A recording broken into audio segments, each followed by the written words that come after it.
La sanctification. La définition, nous allons prendre Lévitique chapitre 11, le verset 44, et nous allons prendre 1 Pierre 1, le verset 15 à 16. Lévitique chapitre 11, le verset 44, et 1 Pierre 1, le verset 15 à 16.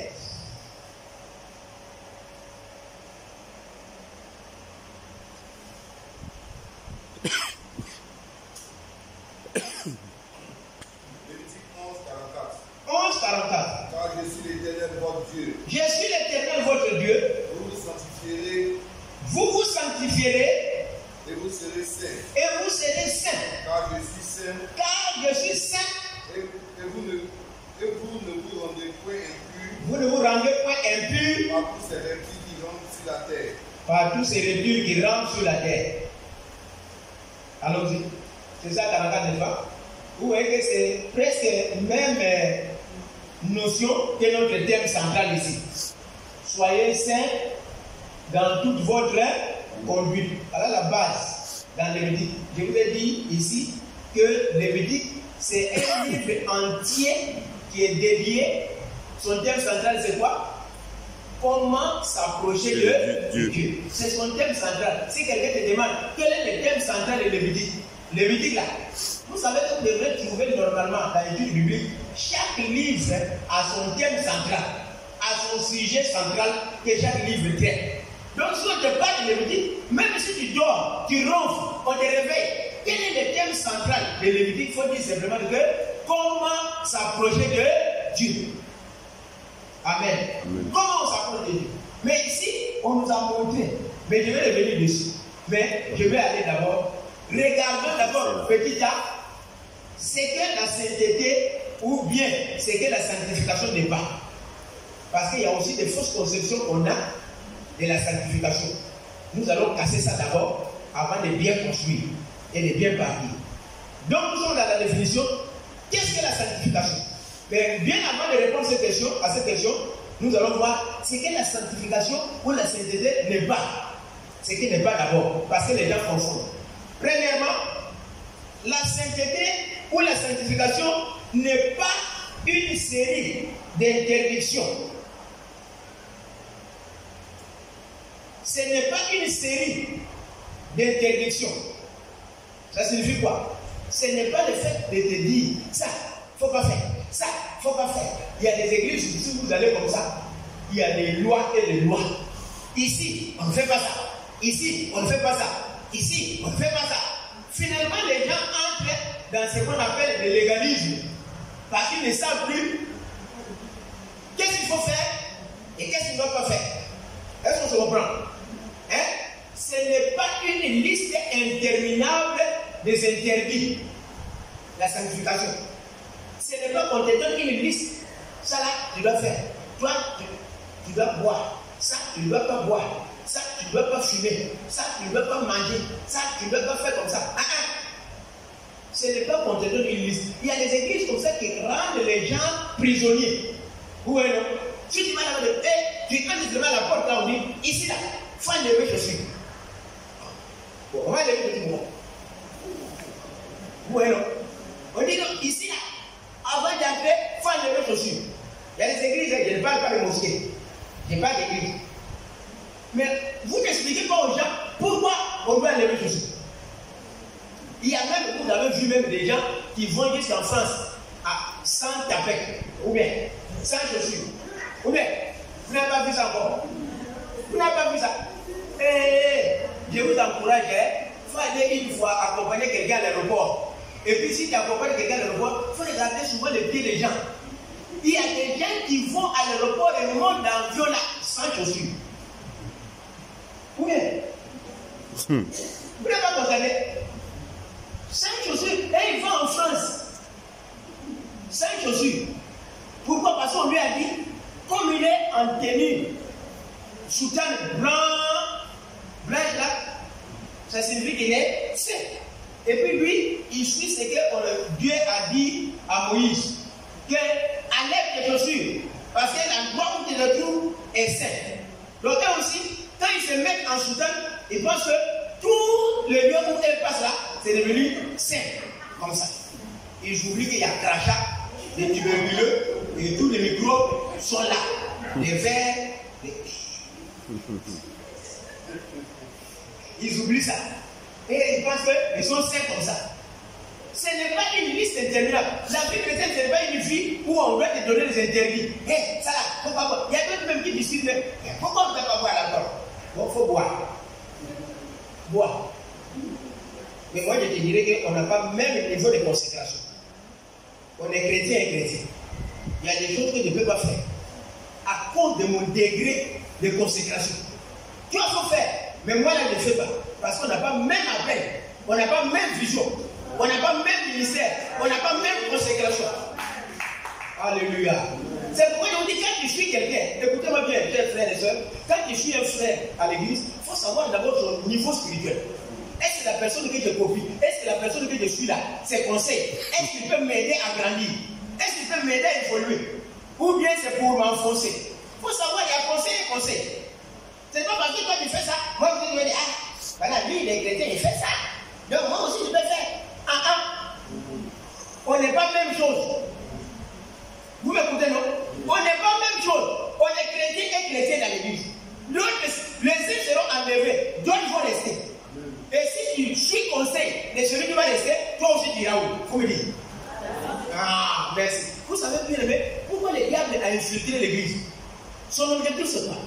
L'enfer n'est pas créé pour les hommes. Je vous dis ça aujourd'hui.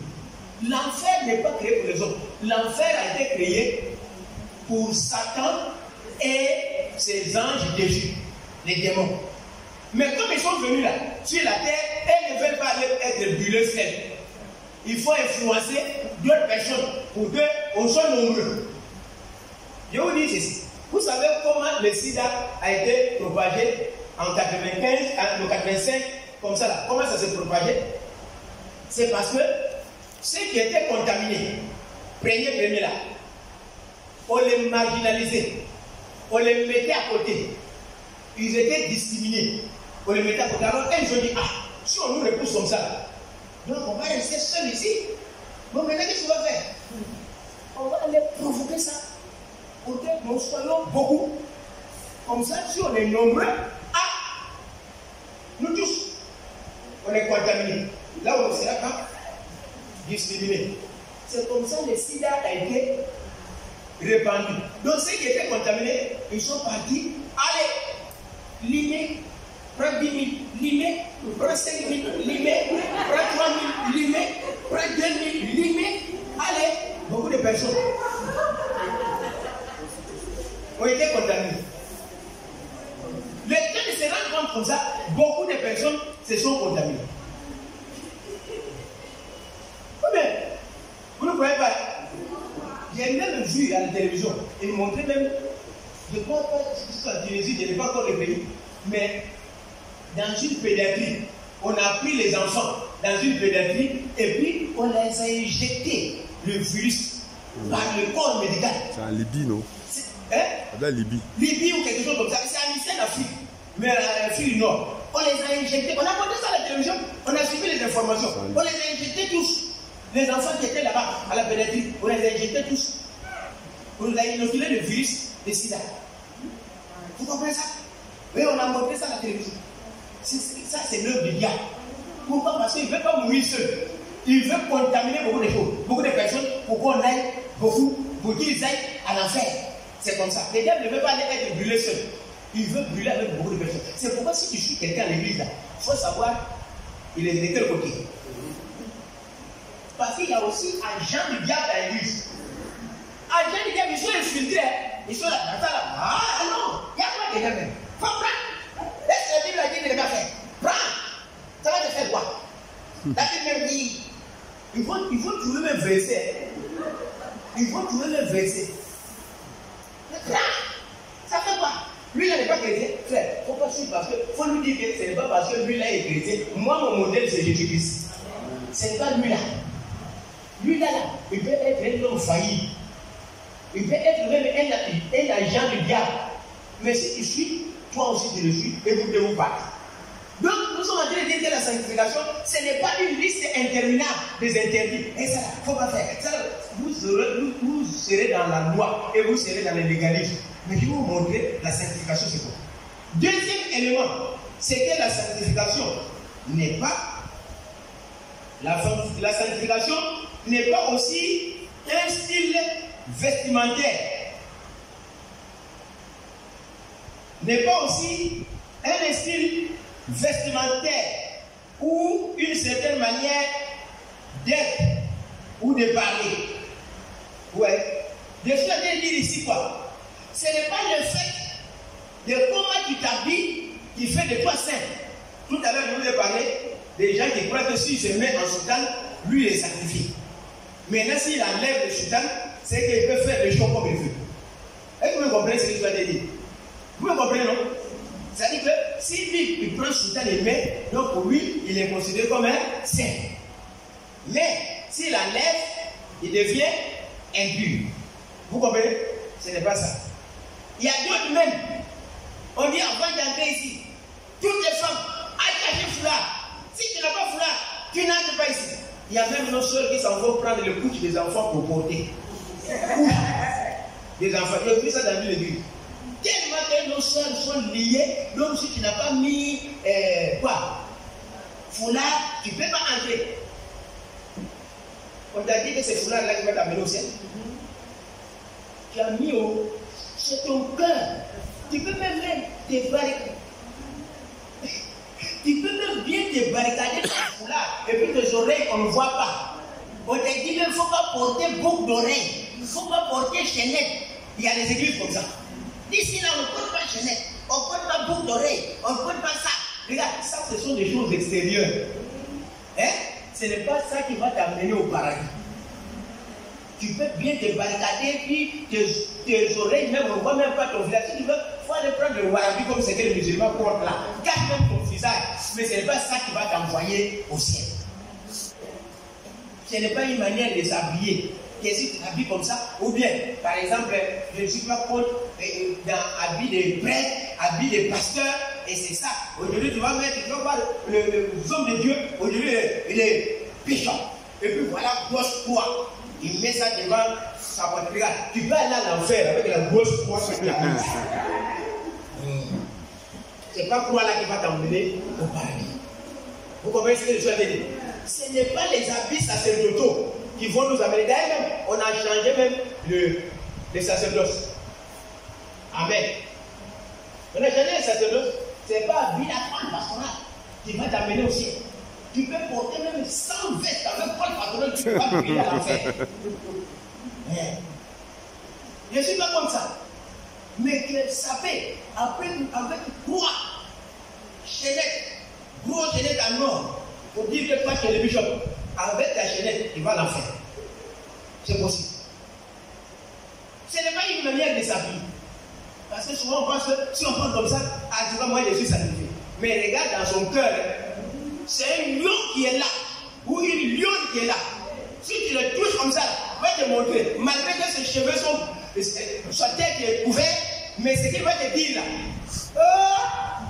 toi-même là tu peux vomir. Je ne suis pas contre, attacher tête haut, pas attacher tête haut, ce n'est pas ça d'abord qui est prioritaire pour Dieu. C'est le cœur d'abord. Alléluia. C'est le cœur qu'il faut changer. Ce n'est pas l'extérieur. C'est pourquoi Jésus a dit aux pharisiens, vous êtes de tombeaux blanchis. C'est-à-dire vous décorez l'extérieur, mais dedans là, ce sont des ossements. Il a dit ça, il a censuré les pharisiens. Il dit, vous décorez le tombeau. Va à Williamsville, tu vas voir les tombeaux qui sont là-bas, ça dépasse les maisons où les gens dorment. En carreau, bien beau. Tu peux même dormir avec ta enfant, même ta nappe même. Il y a d'autres tombeaux même, tu n'as même pas besoin de nappe. Propre, bien carrelé, qui reste là-bas. Mais dedans là, il faut me répondre, qu'est-ce qu'il y a dedans? Qu'est-ce qu'il y a dedans? C'est les ossements qui sont là-bas. Il n'y a pas de filles. Même si on a bien décoré dehors, mais dedans là, c'est les ossements qui pourrissent. Et comme ça, Jésus a censuré les pharisiens. L'apparence. Et il cherchait sanctification de l'apparence. On gêne deux fois. Vous avez lu ça dans Matthieu. On jeûne 2 fois par semaine. On fait nos offrandes. On donne 10. Vous vous souvenez des publicains, de la prière des publicains et des pharisiens. Hein? Il est parti là, oh Seigneur, merci, parce que je ne suis pas comme celui-là. Moi, je jeûne 2 fois par semaine. Je commence à citer ses mérites. Et je donne ma dîme. Et je fais tant. Je ne suis pas comme l'autre là. Mais tandis que le publicain, lui, il a fait quoi? Il s'est tapé le Seigneur, je ne suis pas digne. Vous voyez, de m'approcher de toi. Parce que je suis impur. Sanctifie-moi. Mais l'autre là, il n'a pas besoin de sanctification. Il dit, oh, moi, j'ai fait ça. Il lance ses mérites. Il pense que c'est ses mérites qui vont l'envoyer au ciel. Regardez, à la croix, il y avait 2 brigands avec qui Jésus était crucifié. Alléluia. Amen. Il y a une leçon de l'un. Il y a un qui disait, toi là, qui a dit que tu es un fils de Dieu. Bon, pourquoi tu es à la croix avec nous? Hein? Sauve-toi et puis, on va voir que toi qui es fils de Dieu. Tu aussi, on te met encore dans le même rang que nous. Mais il y a un qui était à côté, qui avait la révélation. Et il dit, et là, nous là, on mérite de monter ici pour être crucifiés. Parce qu'on est des brigands, on est des meurtriers. Mais lui là, il n'a rien fait. Il y a un brigand qui témoigne de Jésus. À la croix, il dit que lui là, il n'a rien fait. Il ne faut pas le mettre dans notre rang. Hein. Lui là, il n'a pas péché. Il n'a pas fait ce que il n'est pas un criminel. Mais il est là avec nous. Donc il ne faut pas parler mal comme ça.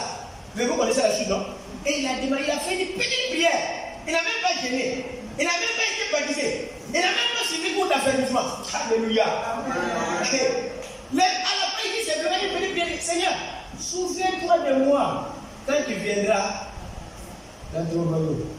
Et Jésus lui dit à la croix, c'est aujourd'hui même, tu seras avec moi dans le paradis. Vous savez, la première personne a inauguré le paradis céleste, parce qu'avant le paradis était terrestre. Les gens partaient dans les gouffres, dans les seins d'Abraham. Mais la première personne a inauguré le paradis céleste, c'était le brigand à la croix. Parce que le même soir, il était avec Jésus-Christ dans le paradis. Alléluia. Pendant que l'autre exalté ses mérites, il dit, moi, j'ai fait comme ça. Vous voyez, souvent l'orgueil là peut envoyer loin. Vous voyez, moi, je suis comme ça. Moi, je ne suis pas comme les autres. Moi, je fais comme ça. Moi, je donne ma vie. Moi, ce n'est pas le fait de donner 10 qui va t'envoyer aussi. Ce n'est pas le fait de gêner qui va t'envoyer aussi. Oh, moi, en tout cas, je ne suis pas contre ça. La Bible aussi n'est pas contre ça. Mais donner la priorité là où il faut commencer. Vous voyez, ne soyez pas dans les choses futiles et puis vous annulez ce qui fait la force. Ne soyez pas dans les choses inutiles et puis ce qui fait la force là, vous reniez ça. Sanctification, vous ne vivez pas dans la sanctification. Impurité, vous êtes vautrés dans le péché. Ah, vous êtes en train de vous pécher copain. Et puis tu vas venir.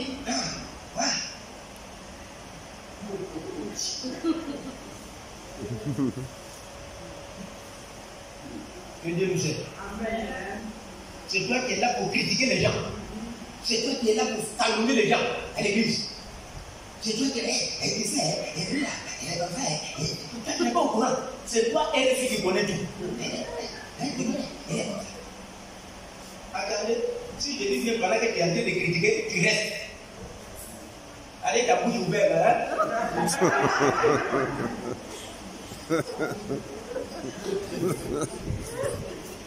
Ta bouche ouverte. Ah, toi, ta bouche ouverte, ça le saut. Amen. Ce n'est pas la manière aussi de parler. Ce n'est pas que tu arranges ta voix pour que les gens voient vraiment quand tu vois toi qui essaies de toi. Tu arranges ta voix. Et vraiment. Parle comme tu parles d'habitude. C'est pas voix qui va faire de toi saint. Amen. Hein? Vous me suivez, non? C'est pas voix. C'est pas la manière de parler qui va faire de toi saint. Même si il y a d'autres personnes là, tu vas penser même que lui là ne peut pas tuer mouche. Mais il faut amener à la maison.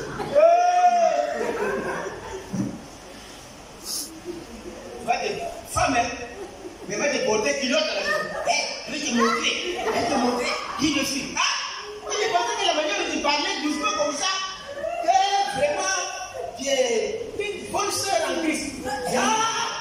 Il y a même les hommes, et c'est pas comme ça que tu vas voir vraiment ça, voilà, les balles doucement, c'est gentil, tout ça, mais dès qu'il y a un problème, tu vas le voir, le drame.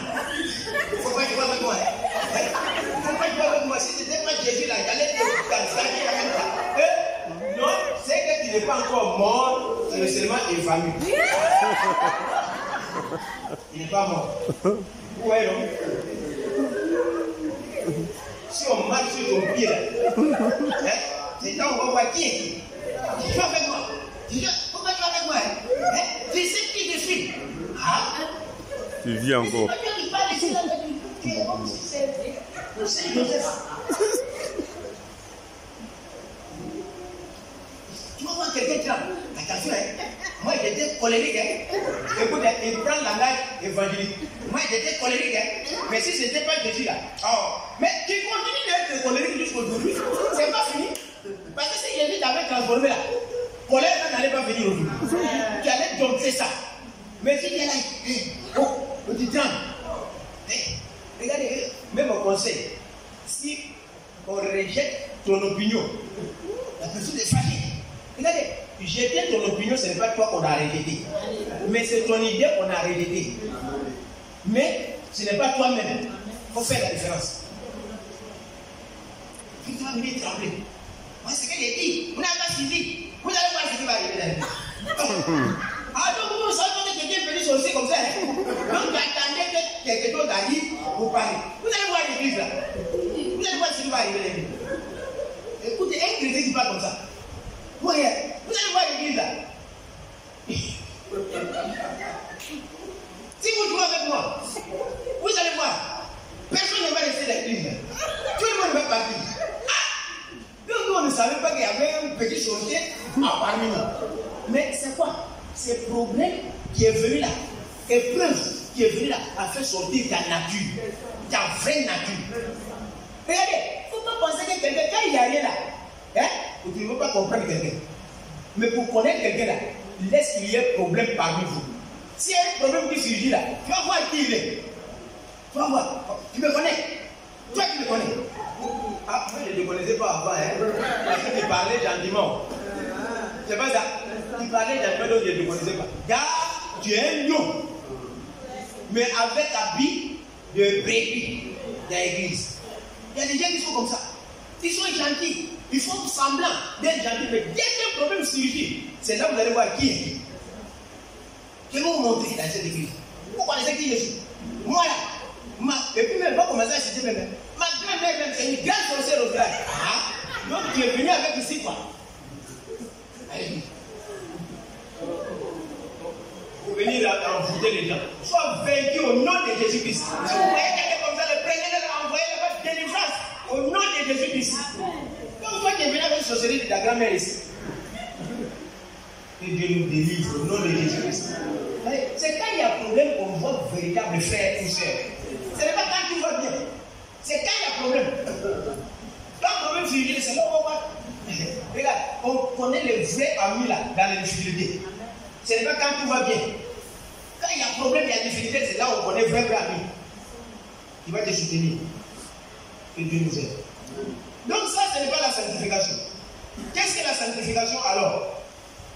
La sanctification veut dire, vous notez, pour ceux qui prennent note, être séparé de toute impureté. La sanctification, c'est être séparé de toute impureté. C'est être séparé de tout mal. Notez ça. Je combine ça comme ça. C'est être séparé de tout péché, de tout mal, de toute impureté. C'est être séparé de toute impureté. J'utilise 3 mots. Impureté, mal, et puis quoi? Péché. Mettez les 3 mots là-bas. Quand on parle de la sanctification, ça dit que c'est quelqu'un qui est séparé de tout ce qui est mal, de tout ce qui est impureté, de tout ce qui est péché, les séparer de ça. Ça dit quoi? Et il n'est plus dedans. C'est pourquoi vous allez comprendre quand Jean disait que, Jean disait que celui qui est en Christ ne pratique plus le péché. Vous me suivez, non? Il ne pratique plus. Ça dit quoi? Pratiquer, ça dit avaler le péché. C'est comme une habitude. Tu fais ça tous les jours comme une habitude. Mais pour un chrétien, je parlais de ça tout à l'heure, sanctifié, le péché devient un accident. Est-ce que vous me suivez? Ça devient un accident. Quelqu'un qui est sanctifié, quand on dit une vie sanctifiée, c'est une vie qui est exempte de toute impureté, de tout péché et de tout mal. C'est-à-dire quand on dit quelqu'un est sanctifié, il y a une notion de séparation. C'est-à-dire cette personne-là est séparée de tout ce qui est corruption, de tout ce qui est souillure. Lui, il est séparé. Quand on dit être saint, c'est-à-dire qu'il est mis à part. Il est mis à part. Alléluia. Il est mis à part. Il n'est pas comme les autres. Regardez. Je prends un exemple, excusez-moi.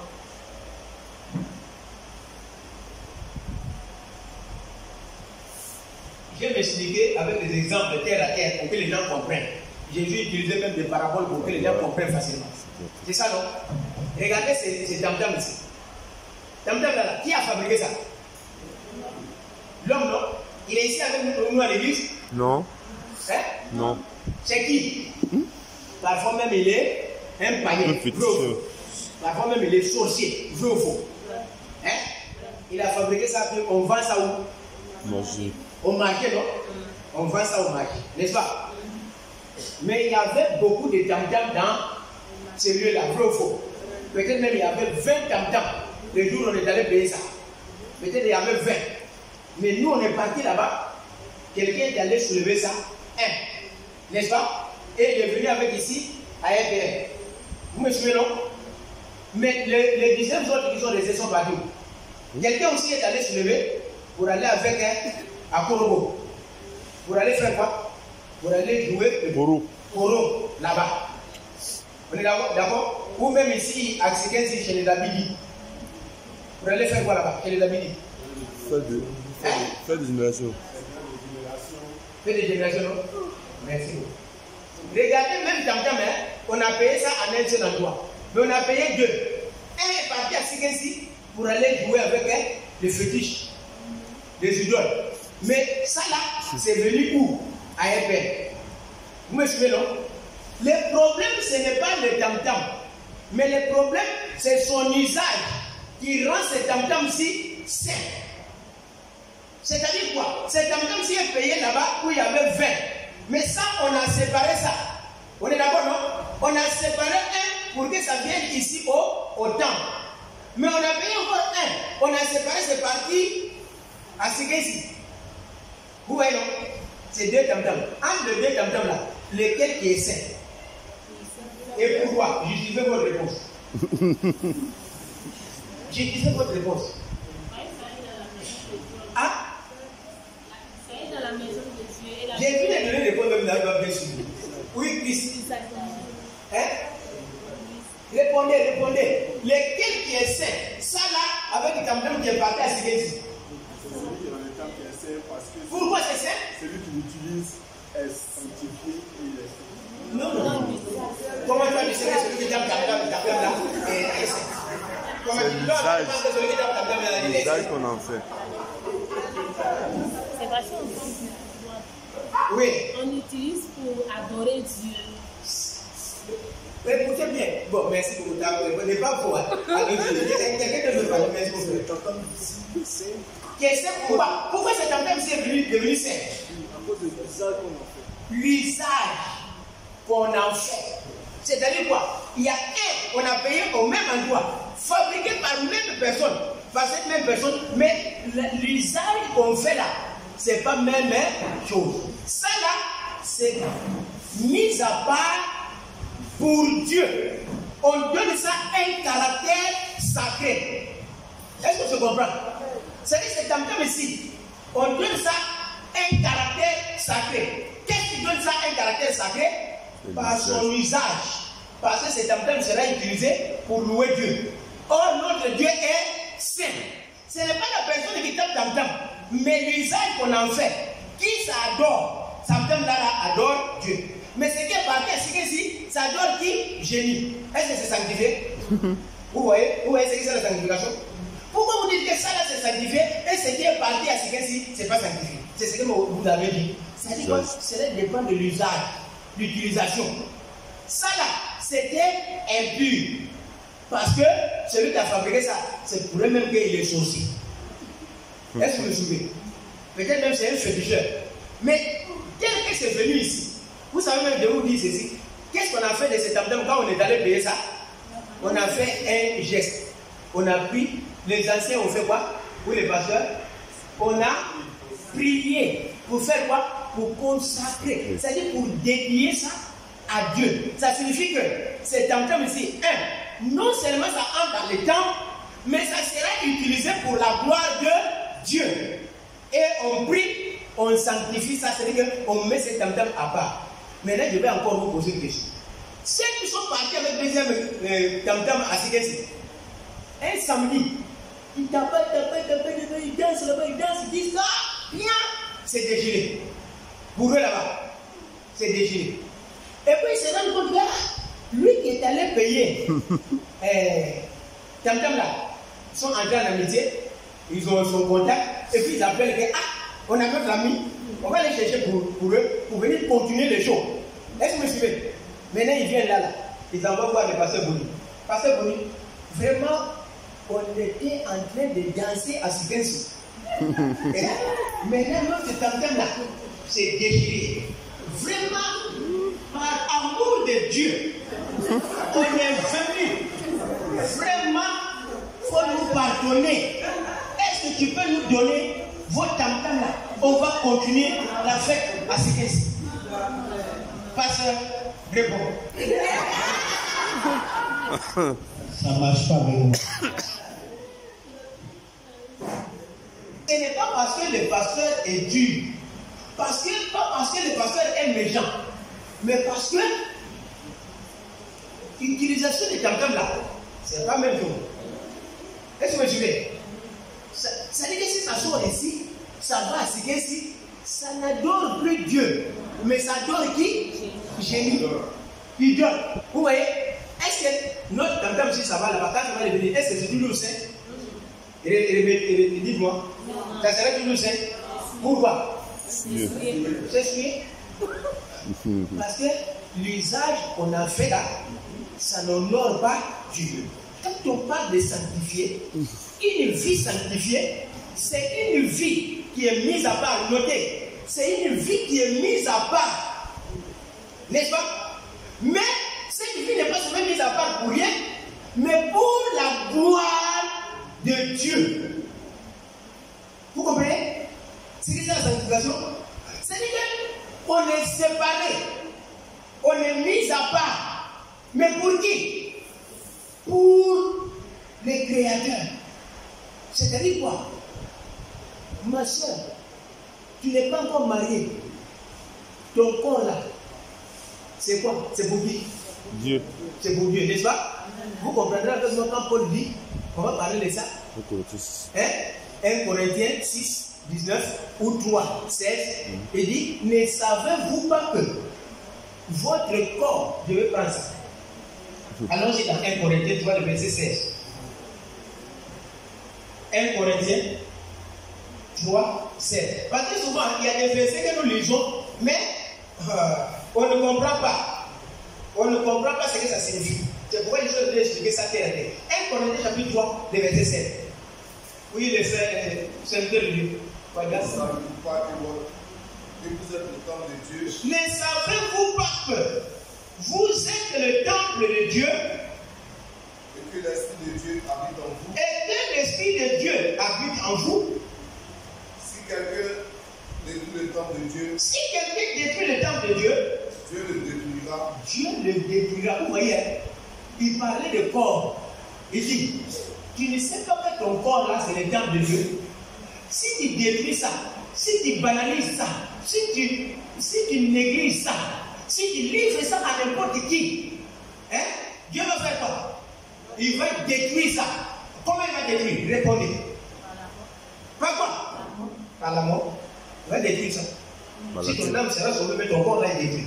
Parce que tu prends ça, tu utilises pour n'importe qui. Prenons 2 Corinthiens pour moi 6, 19. 1 Corinthiens 6, verset 19. Et je vais parler ça tout à l'heure. Ne savez-vous pas que Dans le temple du Saint-Esprit et le temple du Saint-Esprit qui est en vous, que vous avez reçu de Dieu, que vous avez, écoutez même ici, Paul va plus loin pour dire où tu as trouvé ça, qui t'a donné ça. Et dis quoi? que vous avez reçu de Dieu, Que vous avez reçu de Dieu, écoutez maintenant la suite. et que vous ne vous appartenez point à vous-même. Hey. Regardez, les sœurs, faut pas jouer avec mon corps, hein. Je dois faire de mon corps ce que je veux, c'est pour moi. Comme je suis encore belle, je vais faire de ça ce que je veux, je vais décorer ça comme je veux. Je vais me dépigmenter, c'est pour moi.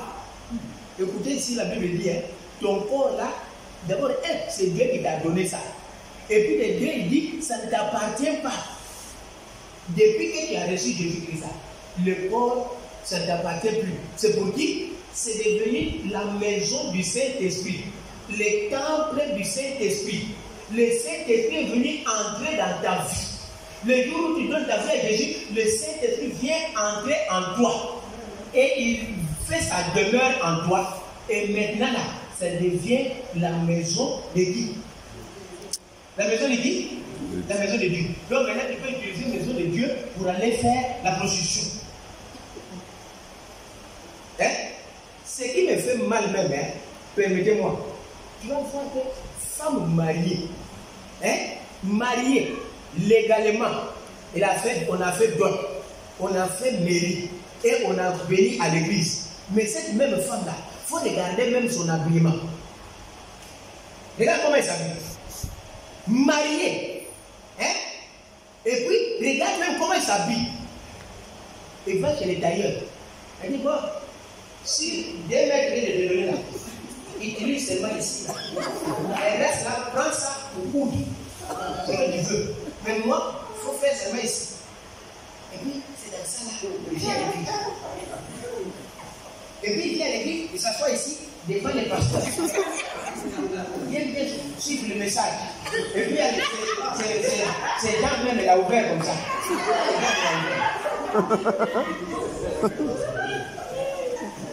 Onction de finir. Ça fait finir onction. C'est sorcellerie. Ça fait finir onction. Missionnaire, ceux qui vont comme ça là, il ne faut pas regarder 2 fois. Au nom de Jésus.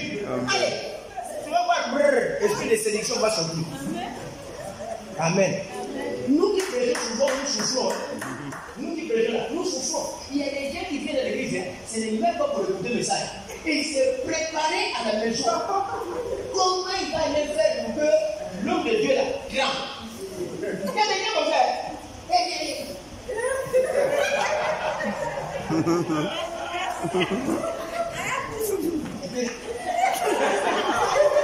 Il est en train de louer Dieu.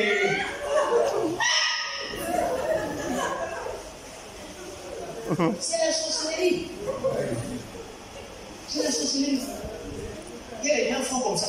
Et puis, tu vas voir comme ça, femme mariée, c'est plus sont dehors. Où est-ce que tu goûtes? C'est comme pour ton mari. Est-ce qu'on peut te dire que ton corps là, c'est pour ton mari? On va te dire ça. On a payé toi pour quoi?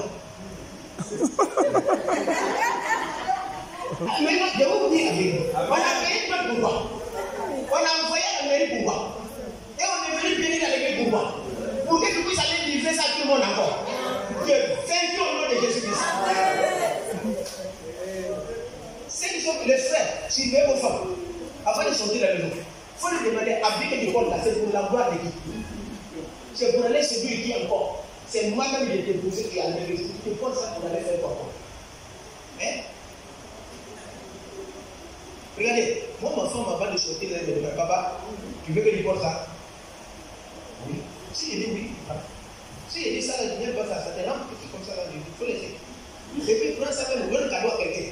C'est moi-même qui ai écrit les habits de l'enfant. C'est les détails de la vie. J'ai écrit ça comme ça. Comme ça, aux gens, 2 personnes vont porter ou bien 2 gens. Toi, il faut plus porter ça. Tu vas prendre comme ça, allez, tous ces scènes sont dehors. Et puis, viens à l'église. Hein? Tous ces scènes sont dehors. Et puis, viens. Ah non, non, c'est.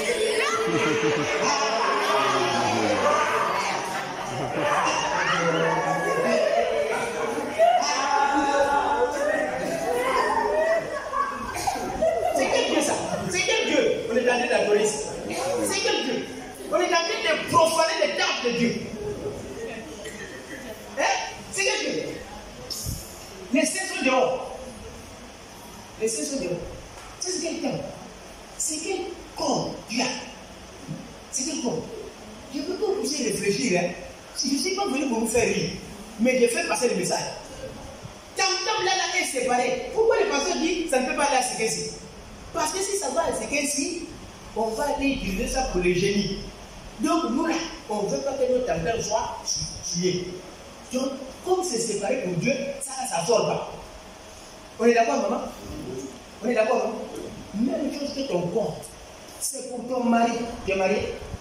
Pas encore. Qui est marié ici? Je vais voir. Maman, merci beaucoup. Tu es marié comme ça. Ton corps là, c'est pour ton mari. C'est pas pour une autre personne. C'est pas pour un autre homme. Mais c'est pour ton mari. Donc il faut bien prendre soin de ça. La seule personne que tu peux demander là, c'est à ton mari. Est-ce que tu es content quand tu portes? Tu es content quand tu portes comme ça? Est-ce que tu es fier quand tu portes comme ça? Parce que, regardez, la Bible dit, tout ce que la femme fait, c'est pour plaire à son mari. Vrai ou faux? C'est le fait pour quelqu'un d'autre. C'est pour plaire à son mari. C'est pas pour quelqu'un d'autre dehors. Si tu commences à aller faire plaire à quelqu'un d'autre, c'est que tu deviens prostituée. Ah oui? Tu deviens prostituée? Ton corps, c'est pour Dieu. Et si tu es marié, c'est pour qui? C'est pour ton mari. Même tes cuisses là, il faut bien barricader ça. Il faut bien fermer ça. C'est pour ton mari. Dites amen, les soeurs. Les hommes aussi. Il ne faut pas laisser poitrine comme ça avec des poils dehors. Avec des poils, vous savez, il y a d'autres femmes là. Si je vois les poils qui sont ici, là, commence à trembler. C'est pas ça. Je l'ai dit, hein. Il y a des femmes qui sont comme ça. Et je vois ces gens comme ça, là, les poils qui sont ici, là. Déjà, ça vit. Donc, il ne faut pas laisser ton corps aussi à l'époque qui est l'époque comment? Hein? Tu livres ça comme ça. Regardez, la Bible dit clair, hein? Il dit, ton corps, c'est Dieu qui t'a donné ça. Et puis on dit, ça ne t'appartient pas. Toi, tu es seulement le gardien ou le gérant. Mais propriétaire, c'est qui? C'est Dieu. Alors, est-ce que tu vas faire, c'est pourquoi vous suivez là.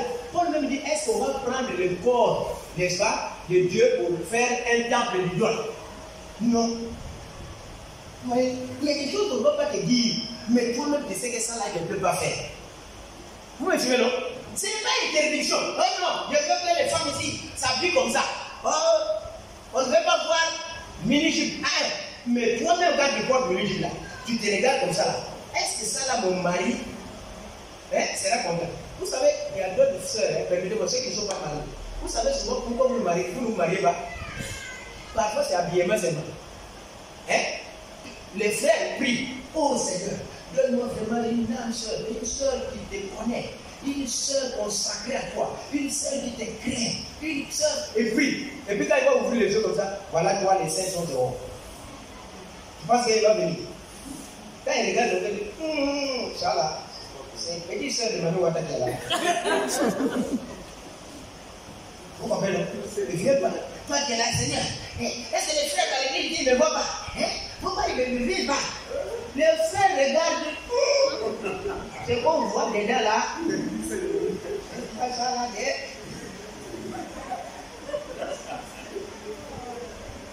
vous avez dit non, mais Dieu ne regarde pas l'apparence, mais c'est dans le cœur Dieu regarde. Moi je te dis que je n'ai pas de microscope pour voir les dents, mais je vais te dire ce soir, c'est qui tu as dehors, ça trahit l'état de dedans. suivez? Ce qui est dehors, hein, ça trahit l'état de dedans. Marc 7 dit que c'est du dedans qui sort toutes ces choses mauvaises choses que nous voyons là. C'est dedans que ça sort. Mais toi tu dis que non, c'est l'apparence. Dieu regarde à l'intérieur, pas l'apparence. Mais nous là, on regarde ce qui est dehors là. On voit que ce qui est dehors là, ça quitte dedans. Donc ça te trahit déjà. Vous voyez, c'est pas comme ça. Ça te trahit, déjà ça montre que ça là, si tu portes une minute comme ça, c'est que ça montre ce qui est dans son cœur. Le matin, tu te réveilles et tu mets ça à tout. Tu te regardes, hein, mais ça veut. Ça ne faut pas beaucoup d'approcher d'être. Et nous, tu dois démarrer là. Il y a d'autres là ici, il ne faut pas regarder 2 fois. Vous me suivez, si tu vois comme ça, il passe là. Si tu vois une fois, attention pour tourner les yeux ailleurs. Voilà, vous voyez ça dehors. Il ne faut pas regarder 2 fois. Il faut vous montrer la sanctification. Alléluia. Donc, une vie sanctifiée, c'est une vie qui est mise à part pour Dieu, pour un usage spirituel, pour un usage saint. C'est-à-dire qu'on ne joue plus avec ça, mais c'est délié à Dieu. Au lieu que ce soit un usage de vie, c'est devenu maintenant un usage saint. C'est-à-dire que ça répond aux normes de la sainteté de Dieu. Vous me suivez? Donc, c'est l'usage qu'on fait qui rend la chose. Et à qui on dédie ça? Donc, si on a dédié à Dieu, ça là, on ne peut pas prendre pour aller jouer ça encore dehors dans les fêtes du monde. Vous êtes d'accord avec moi? Vous êtes d'accord, non? On ne peut plus prendre ça. Pourquoi? Parce que ça appartient maintenant à Dieu. Et ça travaille pour la gloire de Dieu. Alléluia. La sainteté, vous notez, c'est un attribut de Dieu. La sainteté, c'est un attribut de Dieu. C'est un attribut de Dieu. Vous pouvez voir ça dans Ésaïe 6, le verset 3. Ésaïe 6, le verset 3. C'est un attribut de Dieu, la sainteté. C'est un attribut de Dieu. Et Ésaïe 6, le verset 3. Quand Ésaïe a vu, il dit, les anges qui priaient devant Dieu, ils disaient quoi? Saint, Saint, Saint est l'Éternel, notre Dieu. N'est-ce pas?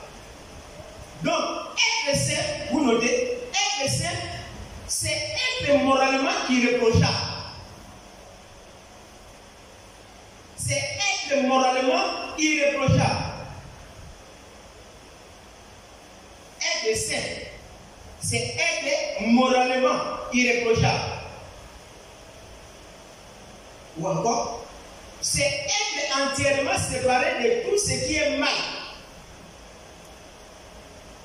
C'est être séparé de tout ce qui est mal. En français, terre, c'est couper les ponts avec le péché. Couper les ponts avec le péché. Et par conséquent, être consacré à Dieu. Être consacré à Dieu. Remarquez, c'est-à-dire que tu es sanctifié comment? Parce que tu es séparé par Dieu, mais aussi pour Dieu. Tu te consacres, tu te remets à Dieu. Tu as une vie dédiée à Dieu. Tu ne vis plus pour toi-même, mais tu vis pour Jésus-Christ. Alléluia. Tu vis pour Dieu. C'est pourquoi Paul dit dans 1 Corinthiens 5, verset 14, il dit, l'amour de Christ nous presse. Parce que si un seul est mort, nous tous nous sommes morts. Et si nous ne vivons plus pour nous-mêmes, mais nous vivons pour celui qui est mort et ressuscité pour nous. Alléluia. Amen. Nous ne vivons plus pour nous-mêmes, mais nous vivons pour celui qui est mort et ressuscité pour nous.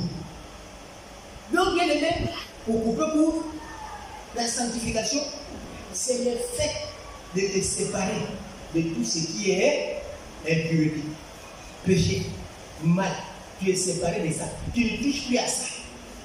Vous me suivez? Je ne touche plus à ça. Écoutez bien, je vous explique ça. Regardez, quelqu'un qui est sanctifié, tout d'abord, dimanche, par exemple, je vais vous parler des moyens que Dieu utilise pour nous sanctifier. Dimanche, par exemple, je vais vous parler des moyens que Dieu utilise pour nous sanctifier. Mais laissez-moi vous dire simplement que au moment où nous recevons Jésus, le Saint-Esprit vient entrer en nous. Et si le Saint-Esprit vient entrer en nous, qu'est-ce qu'il fait? Le Saint-Esprit touche d'abord l'esprit de l'homme. J'ai fait ce petit papier. Vous voyez ça? J'ai fait ce petit papier ici. Donc, quand nous recevons Jésus, suivez-moi bien, la première partie qui est touchée, c'est quoi?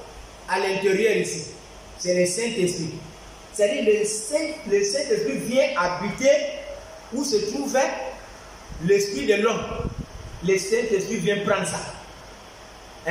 Vient entrer. Il prend l'esprit de l'homme. Le Saint-Esprit. Voilà le premier point de départ quand nous recevons Jésus. Maintenant, qu'est-ce qui se passe?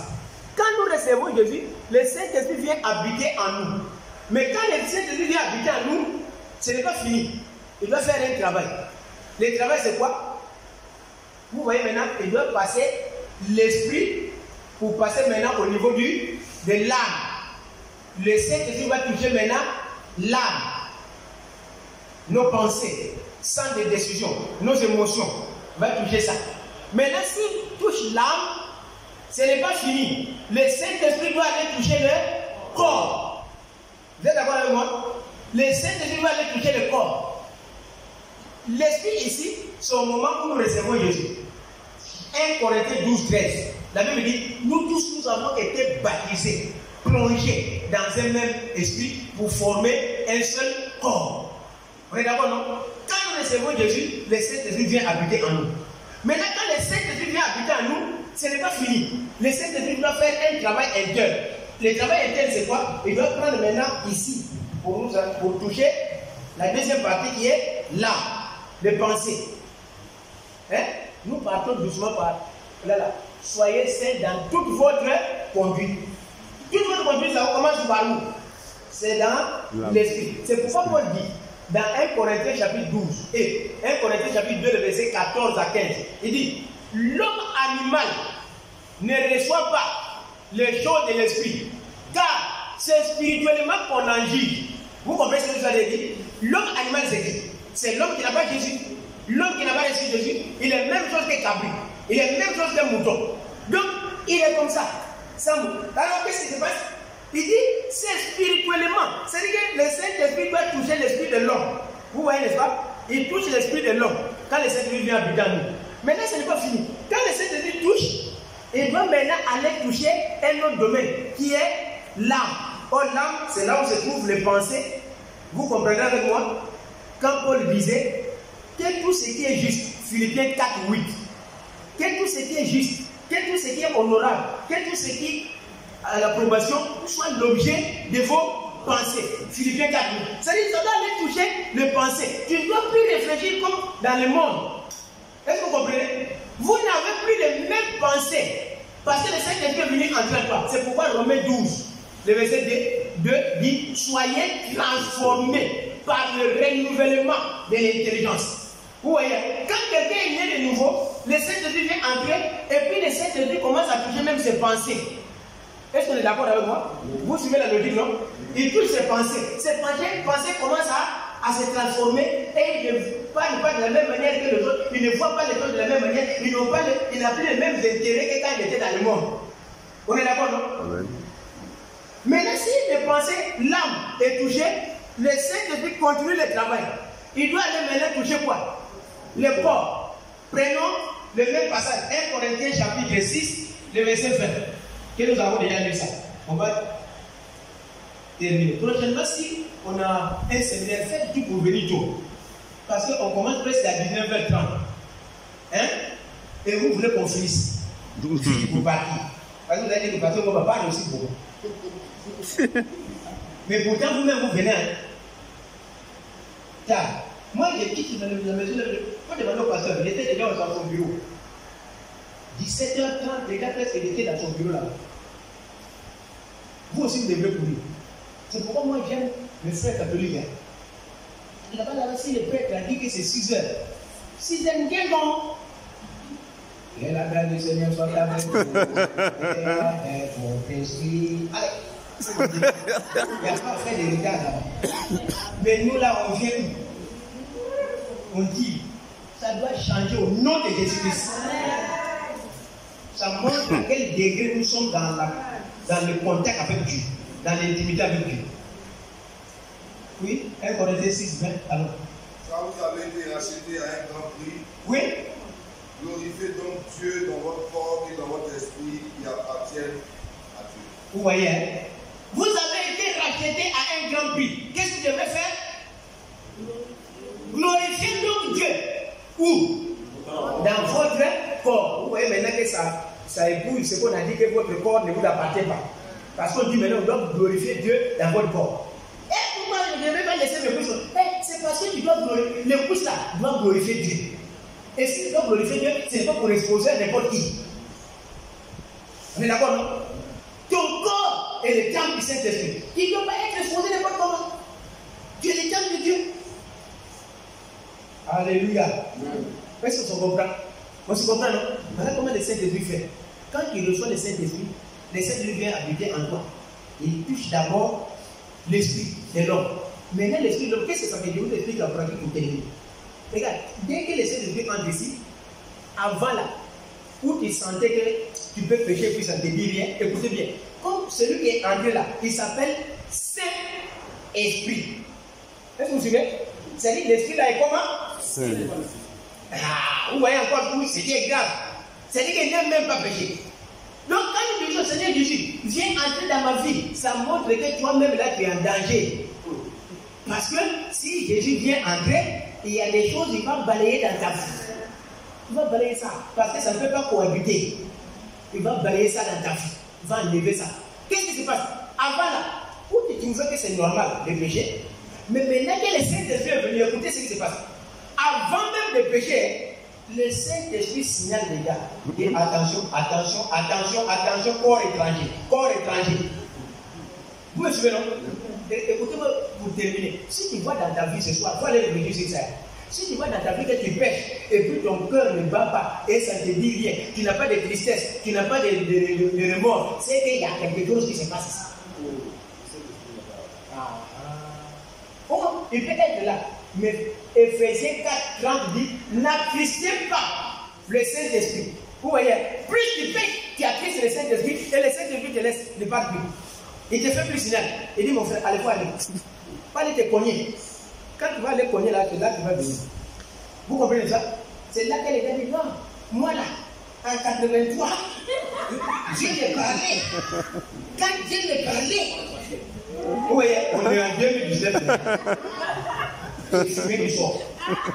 C'est pourquoi on dit dans 1 Thessaloniciens 5, le verset 19, on dit, n'éteignez pas le Saint-Esprit. Tu peux aussi éteindre le Saint-Esprit. Ça commence par attrister, Ephésiens 4:30, mais ça peut s'éteindre dans 1 Thessaloniciens 5:19. Tu peux éteindre ça, à force de péché.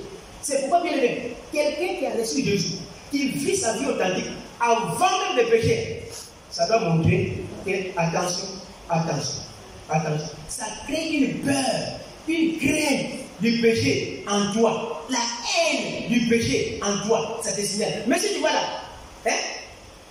Bon, attends-moi, hein? Faut pas partir, il faut m'attendre à la maison. On est en train de faire une prière. Si on finit ici, je viens. Faut pas partir, attends-moi. Ça signifie qu'il y a quelque chose qui va. Il y a quelque chose qui va. Et puis en même temps aussi, tu prends tes deux pieds après le culte. Allez, tu arrives de petit bagage là. C'est ton petit compagnon. Et puis tu arrives là-bas. Hé, vraiment, tu t'as dit, je ne veux pas manger. Vraiment. Les gars, les filles, même le patin, vous me l'avez fatigué là-bas. On a compté des choses là-bas. Pardonne-moi. Pardonne-moi, il a beaucoup parlé aujourd'hui là, donc les guider ta pardon. C'est parce que nous me café, tu veux pas me dire.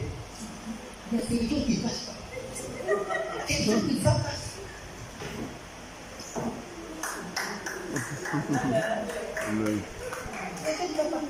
Frère, ne jouons pas. Il y a des gens qui sont chrétiens, mais regarde toi-même, moi, ils nous donnent des signes.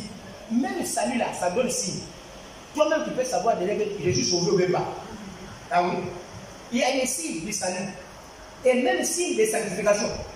Je vais parler ça dimanche. Quelqu'un qui est sanctifié là, quand il voit pécher là, hein, moi je n'accepte pas les gens qui viennent le faire. Ils viennent comme ça là. Hein, pasteur, vraiment excuse-moi, hein, j'ai fait un accident avec une soeur. Quel accident? Quand il est comme ça là, il a fait quoi? Il a engrossé une soeur. C'est pas accident. C'est pas accident. Moi je n'accepte pas ça. Pourquoi? Parce que tu as commencé d'abord par tes yeux. On commençait d'abord à aimer, à envier la soeur. Après, deuxième phase, tu as pris ton courage à main. Vraiment, je t'aime. Si je ne fais pas comme ça, ton visage brille. Vraiment, je ne vais pas manger. Ta petite est finie comme ça. Ça, c'est deux. Toi, vraiment, si tu veux m'accompagner, on va aller prendre un petit pot. Vous voyez, non? Toi, nous on est arrivé là-bas. Bon, si on a fini petit pot, on va aller dans un petit coin. Après, on arrive dans un petit coin là. Bon, ici là, quand on est arrivé ici là, on va commencer à se déshabiller. Et puis la suite continue. Puis maintenant, c'est ça qui va dire que c'est accident. C'est accident ça. Et puis dans toutes ces étapes-là, le Saint-Esprit ne t'a même pas fait signe. Regardez, pour vous donner l'exemple de Joseph avec la femme de Potiphar. Vous comprenez ça? Joseph avait tous les moyens pour faire n'importe quoi avec la femme de Potiphar. La femme l'aimait déjà. Ou bien, la femme l'aimait déjà. C'est la femme qui a commencé, c'est même pas Joseph. Même toi, vous faites pas dire que c'est facile. Elle-même qui est venue. Comment elle n'est pas venue? Vous comprenez? C'est elle. Et puis les deux, dans la maison là, ils étaient deux. Et puis les trois, il a amené dans le champ. Vous comprenez? Elle a amené dans le champ. Mais Joseph est arrivé là-bas, c'était mon ami. Ici, là, je suis engagé. Vous comprenez? Ce n'est pas. Il pouvait faire tout, et puis peut-être même personne n'allait savoir. La femme allait cacher ça. C'est pas ça. Mais Joseph, ce n'est pas à cause de la femme. Il dit: je ne peux pas commettre un tel péché contre mon Dieu. Alléluia. Je ne peux pas commettre. Le Saint-Esprit ne me met pas à l'aise de faire ça. Ma soeur, si c'est comme ça, reste avec ma chemise, moi je saute à la fenêtre. La sauter par la fenêtre. Mais toi, comment tu as suivi quelqu'un comme ça là, jusqu'à tranquillement même. Pendant que tu vas laisser là, il y a d'autres même après les trucs même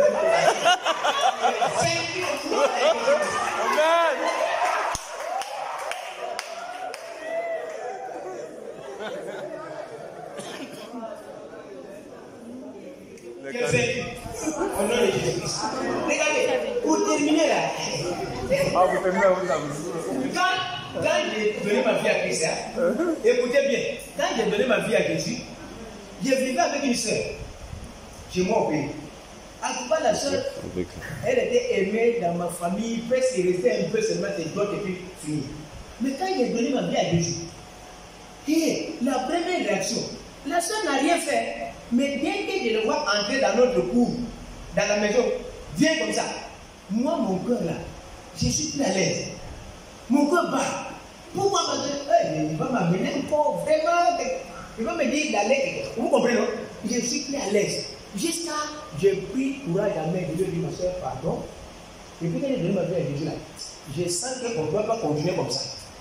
Parce que si on conduit cette vie là, moi je ne me sens pas à l'aise dans mon cœur. Vraiment, je ne dis pas que tu es mauvaise. Je ne dis pas que tu as mal fait. Mais on doit se séparer. Si c'est la volonté de Dieu, on va voir ça plus tard. Mais pour l'heure là, moi je ne suis pas à l'aise. Bien aimé, je veux vous dire ceci. Si le Saint-Esprit travaille véritablement en toi, il ne va pas te laisser libre devant un péché. Il ne va pas te laisser tranquille. Le Saint-Esprit va te signaler que ça là c'est péché. C'est corps étranger parce qu'il est saint. Et il ne voudra pas qu'un péché entre.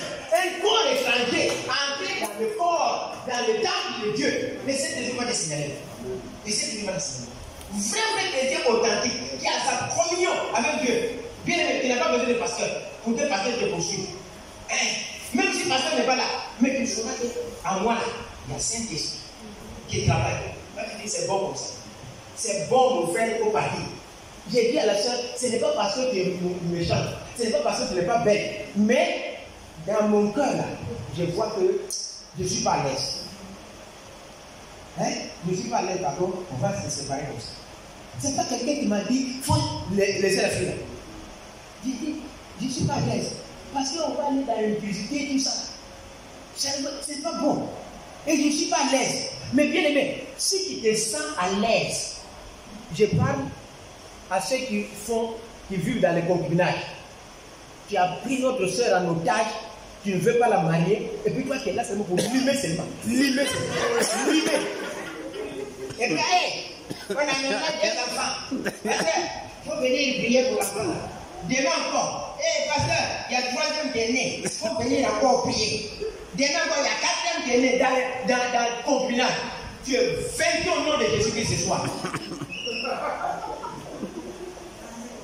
Tu as pris nos soeurs en otage et tu ne veux pas la marier. Toi, c'est pour fabriquer seulement enfants.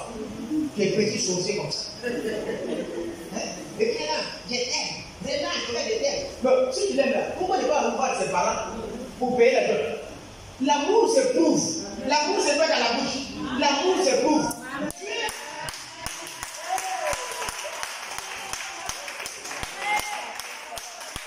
Des femmes aujourd'hui là, les sœurs qui sont prises en otage par nos frères, qui fabriquent enfants avec la sœur, et puis tu ne veux pas la mener à la mairie. Voilà notre frère, notre missionnaire qui travaille à la mairie. Il fallait donner les noms là-bas. Si vous voyez même dimanche, on bénit Maria ici. Comme on a fait pour les frères Christ. Regarde, même si tu n'as pas l'argent, on n'a même pas besoin de ton bissap ici. On va te bénir ici et bien la part avec ta femme. Mais tu dois être en règle avec Dieu. Bien aimé, au conseil, sélectionnez tous ceux qui vivent en concubinage. Hein? Même au conseil, si tu vis dans le concubinage, tu ne dois pas être en conseil. Ça, il vous dit ça. Ça, Tu ne dois pas être dans le conseil. Tu dois être dehors parce que tu n'es pas un bon modèle. On dit pour être dans le conseil, il faut être mari d'une seule femme. Toi, tu n'es pas marié, soit tu es célibataire, soit tu es marié à la mairie. Et on a béni le mariage. Tu ne peux pas être dans le conseil. Il ne faut pas jouer avec Dieu ici. Tu ne donnes pas un bon exemple que c'est toi qui es leader. Les jeunes là vont faire quoi? Quand ils vont pas dire, si lui-même la famille déjà 7 gosses. Comment il va faire quoi? D'accord? Quel exemple tu donnes? Quel exemple? Et puis il y a des conseils. Et puis tu mets quelque chose. Et c'est ce que je dis. C'est ce que je dis 10 fois. Est-ce que tu es un modèle? C'est que vous prenez nos soeurs en otage. Faites une fille de vous donner une ultimatum. La même manière que vous donnez une ultimatum à Dieu. Et si tu ne me donnes pas Marie cette année, moi aussi je vous dis, si vous ne regardez pas votre situation, cette année ici, d'ici juin, vous avez.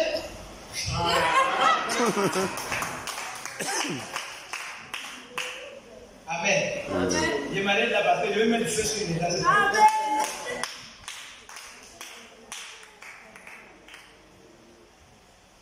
Sélectionnez tous ceux qui vivent dans les concubinages. Enlevez-les dans la position orgier. Ils sont en orgie comme ça. Enlevez-les là-bas. On va organiser un mariage collectif. Même si vous êtes 10 couples, vous partez à la mairie, vous dites alors oui, oui, oui. Vous finissez, on vous met aussi ici. Allez, on prie. 10 couples, partez. On n'a pas besoin de vos bissap ici. On n'a pas besoin de vos gars. Allez-y manger ça. Les jours où vous aurez, si vous voulez nous inviter à l'hôtel voir, vous nous invitez. Mais tu dois être en règle avec Dieu. Amen. Puis tu es tranquille comme ça. Vous fabriquez enfant, tu es à l'aise. Tu ne peux pas prendre notre soeur pour la mener à la mairie. Comment ça? Si tu n'as pas l'argent, vous voyez les responsables, on va cotiser. Ça coûte combien à la mairie? Combien? 40 000. On va cotiser. On a fait ça. On va mobiliser les photos avec moi à Zaïbo, derrière Galois. On est parti là-bas, conférence et séminaire de leaders. Séminaire de leaders. Quand on a fini le séminaire de leaders, on a donné les critères des choix. Eux-mêmes ils disent, hé, vraiment nous-mêmes on est dedans. On est dedans. Combien? 15 conseillers. Depuis, enfin c'est régional. 15. On a dit, bon, si vous êtes là, on revient dans 3 mois. Forcez, vous allez vous marier. On n'a pas besoin de quoi. Nous-mêmes là, on a mobilisé. Moi-même, je suis venu à Bigay ici de mobiliser. Oh non, on n'a pas d'habit. 15 vestes dans le magasin. 15. J'ai les photos. À Zaïbo derrière Galois. 15 vestes. Tout nos biens dans le sachet. Allez, je n'ai pas là. Restez là.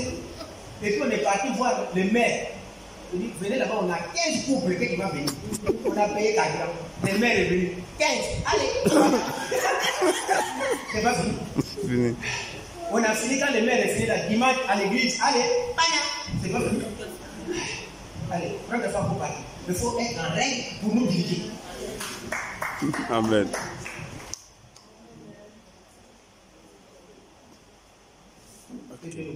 Amen. Et dimanche, par la grâce de Dieu, nous allons voir quels sont les moyens que Dieu utilise pour nous sanctifier. N'est-ce pas? Nous allons voir ça. Et les niveaux de sanctification. Dimanche, par la grâce de Dieu, nous allons là. Je prie à celui qui va conduire de me donner plus de temps. Quand il y a enseignement, il faut donner temps. Voilà. Ceux qui dansent là dimanche, c'est moi qui vais vous arrêter d'abord danser. Vous n'allez pas trop danser dimanche. Je vous préviens. Vous n'allez pas trop danser. Je vais prendre plus de temps dans l'enseignement. Amen. Voilà. C'est ça. Amen. Ancien, vous veillez sur ça. Ceux qui dansent là, vous n'allez pas trop danser dimanche. Vous avez trop dansé. Voilà. Donc on va mettre pause enseignement. 1h30. Pendant le film. Parce que les chrétiens aujourd'hui là, ça joue comme ça avec l'œuvre de Dieu. Ça joue avec la vie chrétienne. On va bien travailler ça. Au nom de Jésus. Amen. On va prier le Seigneur. Prie le Seigneur pour ce que tu viens d'entendre la force ce soir. Dieu t'a parlé quelque part. Je ne suis pas venu pour choquer quelqu'un.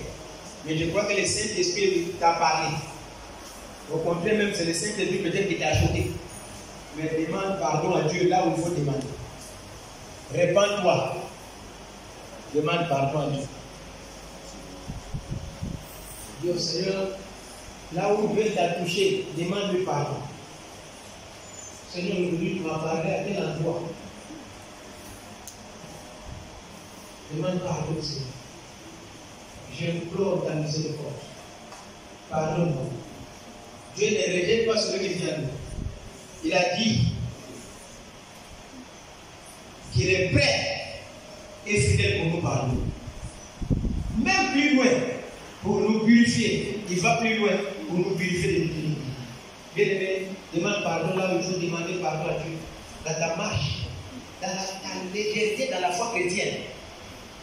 Voilà comment tu minimises le péché dans ta vie. Voilà comment tu pratiques le péché dans ta vie. Comment tu joues avec le péché. Bien aimé, demande pardon à Dieu pour cette légèreté. Tu ne peux pas aller loin si tu joues avec ta vie. Demande pardon à Dieu. Demande pardon, bien aimé. Tu viens à l'église. Tu prétends être chrétien et chrétienne. Mais comment tu vis dehors? Comment tu vis dehors? Tu es encore dans le péché. Tu es encore dans les souillures. Tu es encore dans l'impureté. Et parfois même le Saint-Esprit, il te parle, mais il fait têtu. Il te parle, mais il fait aucun cas. Demande pardon à Dieu pour cela. Demande pardon. Là où tu es tombé, la Bible dit ce que j'ai contre toi, c'est que tu abandonnes ton premier amour. Répands-toi et pratique ton premier amour. Bien aimé, regarde là où tu es tombé. Ta vie chrétienne est devenue fade. Avant Dieu te parlait, maintenant tu n'entends même plus la voix de Dieu. Le Saint-Esprit te parlait, mais maintenant là il ne te parle même plus. Bien aimé, demande pardon à Dieu. Regarde où tu es tombé. Dans ta marche chrétienne, où tu es tombé, demande pardon à Dieu. Demande pardon, Dieu va te pardonner. Prie que le sang de Jésus te purifie de tout mal. Que le sang de Jésus te purifie de tout péché. Que le sang de Jésus te lave. Il dit dans Ésaïe chapitre 1, verset 18, même si vos péchés prendraient la couleur de cramoisi, mais le sang est efficace pour vous purifier, pour vous rendre plus blanc que la neige. Dieu demande le sang de Jésus pour nous purifier, pour nous rendre plus blanc que la neige. Et en même temps, tu te consacres à Dieu. Dis Seigneur, prends mon corps, prends mon âme, prends mon esprit, que tout mon être entier soit à toi. Livre-toi au Seigneur Jésus-Christ.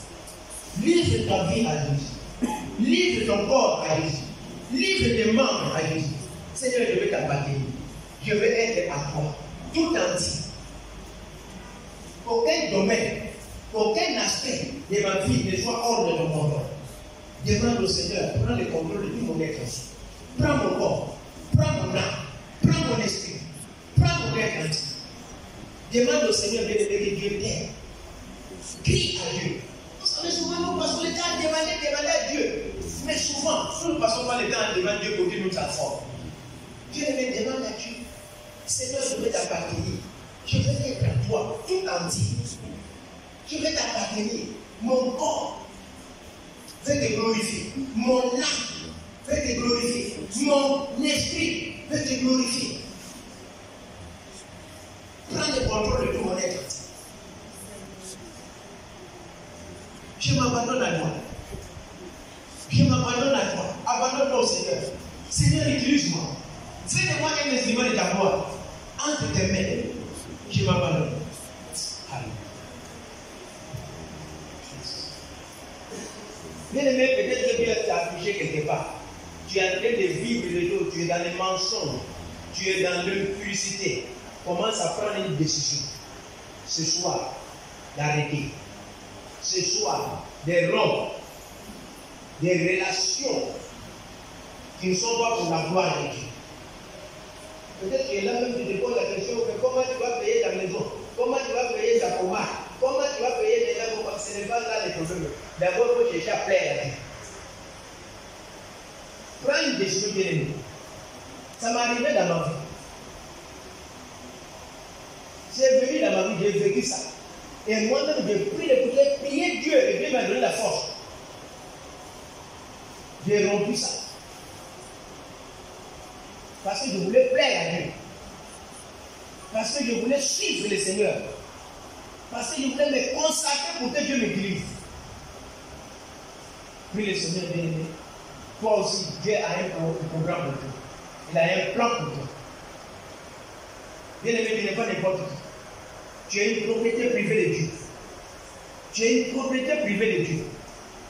Tu es l'instrument entre les mains de Dieu. Dieu a prévu beaucoup de choses pour toi. Mais tu négliges ta vie. Tu minimises ta vie. Dieu a beaucoup de choses à te donner, à te révéler. Beaucoup de choses qu'il a préparées pour toi. Mais arrange-toi. Mets en règle ta vie. Et tu verras ce que Dieu va faire dans les jours du monde. Mets ta vie en règle. Tu verras ce que Dieu va faire. L'obéissance vaut mieux que les sacrifices. Père, nous te disons merci pour ces quelques paroles que tu as mis dans ma vie. Merci aussi pour ton peuple qui a réussi cela. Et nous croyons que ce n'est pas tombé sur des terres épineuses. Mais nous croyons que cela est tombé sur une terre fertile qui va germer et qui va porter les fruits et les fruits durables de la vie éternelle. Permets, Seigneur, que nous ne soyons pas des auditeurs de vous, mais que nous puissions marcher avec toi en prenant des décisions fermes dans notre vie et chercher à te plaire, à te glorifier, à t'honorer dans le nom de Jésus. Aide-nous, Seigneur, à pratiquer ta parole. C'est dans le nom de Jésus que nous prions. Amen.